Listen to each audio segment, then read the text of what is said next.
Hey, my name is Jessica Farrell and I'm from Brick.ie in Ireland, and I have recreated the Fortress of Solitude from the original Superman movies, and it's also featured in the Smallville TV series.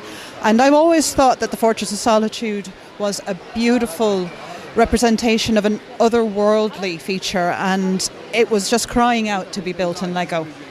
It was a huge challenge because of all the crystals being at very odd angles, and I think it was the challenge itself to make those crystals go and stand up at those angles that made me want to build it. It was a very expensive endeavour because the trans-clear pieces are just so costly, starting with two extremely expensive trans-clear 48 by 48 base plates underneath. All the crystals are held up with an network of Technic supports, which I had to source in white and trans-clear. And all of the crystals slot into place in all the Technic supports, and then they can be removed and flat packed for transport. And believe it or not, nothing actually gets broken.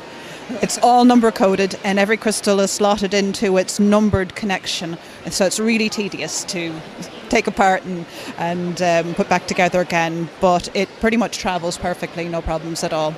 Wow, very cool. Yeah, this is such a cool building. It really stands out with the white and then the clear crystal pieces. So was the white part hard for you to do, kind of the slopes and everything, and getting that to look right? Did it take you a few tries on that?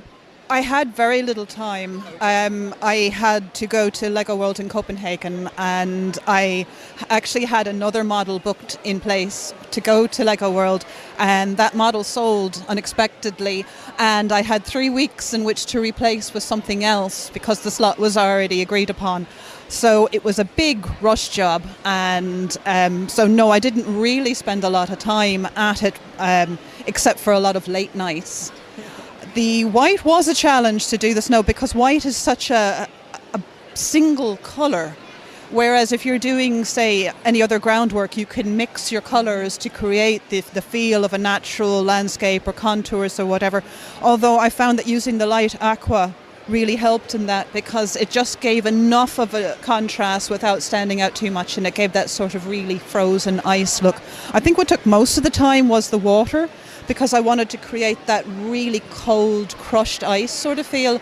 So it's all triple layered with many shades of different transparent pieces underneath, and actually a couple of different shades of base colour.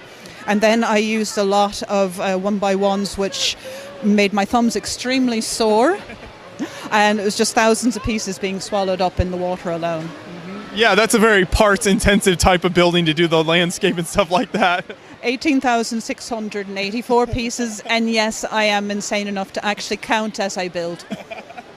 So when you were working on this, were you going for a depiction from one particular Superman movie, or just kind of all the different depictions together?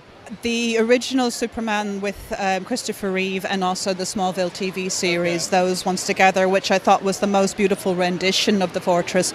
I was looking to create art rather than just a model, because I think that the fortress is a thing of beauty, and I wanted to give that sort of ethereal, otherworldly sort of feel to it. And I think that those examples are the best ones in all the different versions of the fortress that are out there. Yeah, well, that's really neat. Thanks for talking with me about it. I appreciate it. Yeah, no problem at all.